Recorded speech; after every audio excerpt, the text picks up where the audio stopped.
My name is Betty. I've been working in an office at a small company since I graduated from college. I've always been rather plain looking, which didn't make me very popular with guys, resulting in few romantic opportunities. Before I knew it, I was in my 30s without a boyfriend. Feeling lonely and worried about never getting married, I decided to take a leap of faith and signed up for a dating app. That's how I met and married my husband, Daniel. Daniel is 2 years younger than me at 28. Handsome and tall, he works in sales at a well-known company and is honestly way out of my league. Daniel is a kind-hearted man. He insisted that the bride should be the star of the wedding and let me have our ceremony in my hometown. Since my hometown is in the countryside, most of Daniel's friends couldn't attend, so he invited only a few close ones. Daniel told me, if Betty's happy, that's good enough for me, and encouraged me to invite a lot of my friends to the celebration. Little did I know who Daniel really was, but I felt blessed being surrounded by many friends at our wedding. That's when the shocking event happened. One day, I came home from work to find Daniel playing video games. I assumed he got off work early and started preparing dinner. As I nearly sliced my finger, he dropped a bombshell. He had quit his job. "You quit without discussing it with me?" I asked, astonished. "There's nothing to discuss for adults. I can make my own career decisions," he replied nonchalantly. "Sure, adults can make their own decisions, but aren't you supposed to consult your spouse before making such a significant life change?" Shocked by the sudden news, I felt we needed a serious talk. Without taking his eyes off the game, Daniel answered my questions. "Why did you quit your job? Did something bad happen?" I asked. "My boss was incompetent. I think there's a better place for me out there," he said. "A better place? Like where?" I pressed. "I'll figure that out." "Man, you're so annoying. Marrying an older woman is like being with my mom," he retorted. This wasn't the first time Daniel had mentioned my age. Each time, I would counter, "Then why did you marry me?" He would casually reply, "Because a complicated woman like Betty needs a stable guy like me," which would always spark an argument. This time, I chose not to retort. The main issue at hand was our future lifestyle. It was clear that with Daniel quitting his job, we couldn't maintain our current way of life. "Daniel, we're also sending money to your parents. Remember, their rent is high, and if you're not working, there's no way my income alone can support both households." This had become a concern shortly after Daniel and I got married. Both of Daniel's parents, still in their 50s, had quit their jobs, claiming, "Our backs and shoulders hurt. We can't keep working this hard if we want to live a long life." That was their choice, and while it may sound cold, I thought they should live their lives as they please, so I didn't say anything. The situation changed the month after they quit their jobs. They came to our apartment asking for financial assistance. "Oh, we don't have much in savings. If your parents are struggling, it'll be a problem for you too, Daniel," I said. So, we were convinced, and Daniel decided we would help with their rent and living expenses. They lived in a high-security, 4-bedroom apartment close to the station, and the rent was through the roof. After they left, cheerful about the financial help, I asked Daniel, "What about our own living expenses?" "Betty can cover our costs. I'm going to give my salary to Mom and Dad," he said. I wasn't happy. The thought of divorce crossed my mind. "You should consider yourself lucky, a woman over 30 marrying a younger handsome guy like me. You're already winning." That's what he always said, making me feel worthless, so I couldn't muster the courage to leave him. If Daniel quit his job, sending money to his parents would be difficult. When I asked about this, he was too engrossed in his video game to pay any attention. "Hey, what about the money for David and Catherine?" Chopping carrots vigorously, I questioned him. Daniel clicked his tongue. "Obviously, Betty will cover that. We're a couple. We're supposed to support each other. Until I find a suitable job, Betty will hold the fort." He went back to his game.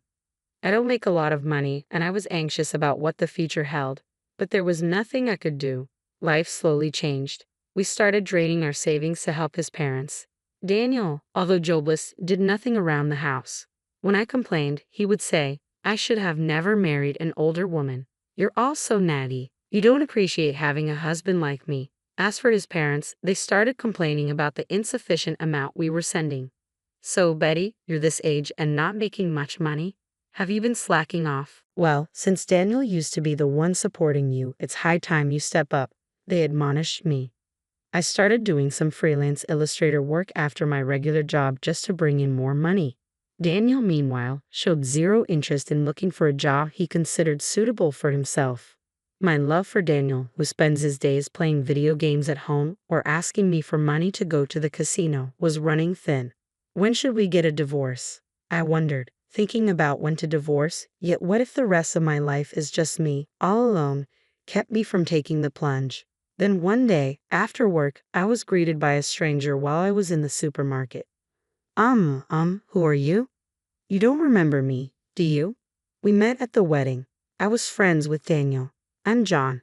Taking a closer look at John's cheerful face, I couldn't help but exclaim, "Oh, John, you were one of the few friends Daniel invited to our wedding." Apparently just off work like me, John, in his suit, was filling his shopping cart with plenty of groceries. "I'm sorry I didn't recognize you. My husband has spoken highly of you." "Well, the thing is, I've actually cut ties with Daniel. I saw you and wondered if you're doing okay, so I thought I'd say hi." I was surprised to hear John speak of his friendship with Daniel in the past tense. I never thought he had actually severed ties. John then proceeded to explain to my astonished self that the reason Daniel held our wedding in my hometown wasn't out of kindness. The truth was, Daniel had very few friends. Apparently, Daniel spent most of his student life on slot machines and had a habit of borrowing money without paying it back. John was one of Daniel's college friends, and he was no exception. He had lent Daniel money but never got repaid. The reason he continued the friendship was because they worked at the same company and John didn't want to rock the boat. Once Daniel quit his job, he immediately reached out to John for more money. That was the last straw for John. He cut off all contact. Do you know why Daniel was forced to quit his job? Forced to quit. I heard he left because he didn't get along with his boss. That's not it. Daniel was fired because they found out he was going to casinos when he was supposed to be on sales calls. I was shocked. This man, Daniel, had been lying to me since the beginning of our marriage. I felt as if the spell that made me believe women over 30 are worthless had finally broken. The feeling of "I can't forgive him" washed over me like a wave. I thanked John in a trembling voice for telling me the truth and said goodbye. A few days later, I spoke up to Daniel. "Daniel, I quit my job."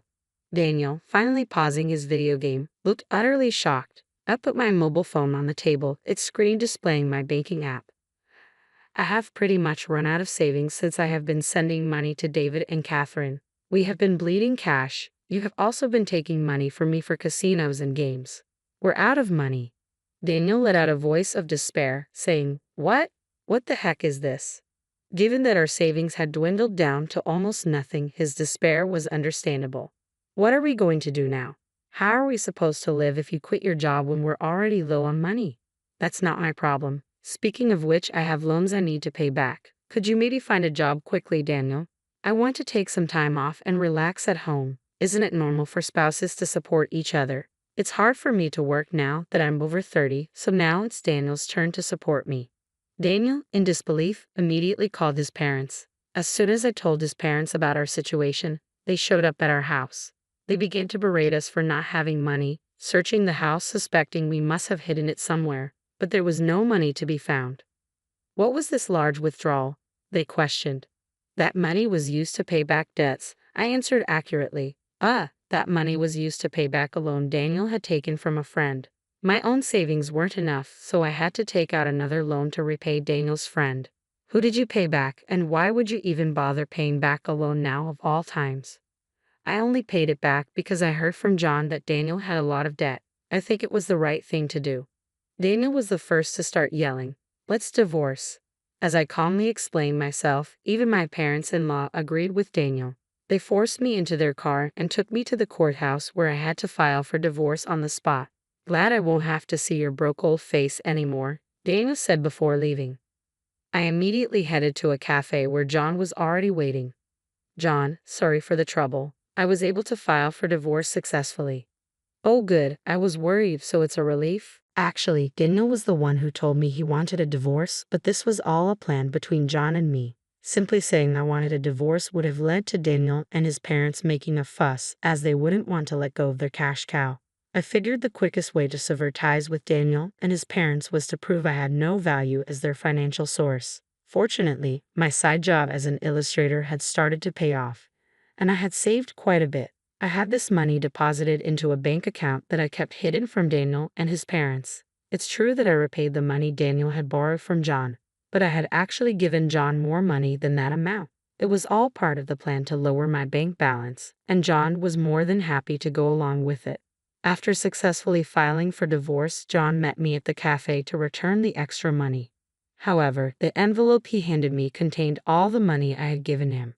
"John, this is too much. The money Daniel borrowed belongs to you, doesn't it?" "No, I only lent money to Daniel, not to you. When I gave Daniel the money, I had no intention of getting it back. I cut ties with him because I didn't like his attitude afterwards. So this is all your money. Having a bit more cash can't hurt when you're rebuilding your life." I could only feel gratitude toward John, who said this with a smile. He had opened my eyes to Daniel's true nature and had been part of my plan to divorce. I tried to give him some money as a token of my gratitude, but he only accepted enough to cover his coffee at the cafe. After meeting John, I stopped by my former workplace. I had left my hidden bank account card with the CEO for safekeeping.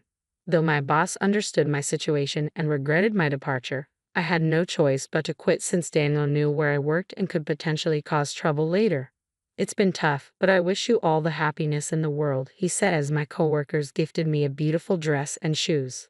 Thrown out of my home in just a t-shirt, jeans, and sandals, they had gone shopping for me at a nearby store. "It's a gift. I hope you find happiness moving forward." Leaving my wonderful colleagues was hard, but I felt blessed to have worked in such a supportive environment.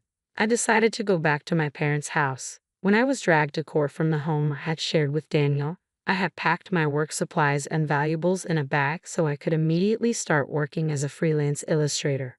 Thankfully, my freelance work kept me financially stable. Daniel and his family, on the other hand, weren't so lucky. They couldn't pay the rent for the house they lived in and were evicted. They moved into the house Daniel and I used to share, but they lost that one too when they couldn't pay the rent. Daniel desperately started looking for a new job, but his gap in employment and homelessness made it difficult for him to find one. Currently, it seems they're living in a makeshift shack by a river near their old house. I know this because Daniel reached out to me once. When I answered the call from a public phone, Daniel was crying and told me how sorry he was. "I have realized I can't live without you, Betty. Can we please start over? You regretted marrying an older woman, didn't you? I'm done being your cash cow. Goodbye." After that call, I never answered another from a public phone. The parents' house is quite a distance away from where Daniel is located in the countryside. Daniel, who doesn't have much money, probably can't afford to make the trip all the way here. The lesson I've learned from my failed marriage is that there's no rush to get married, whether you're 30 or 50. Living the way you want to is what truly matters. For making me realize that, I guess I owe Daniel a tiny bit of thanks.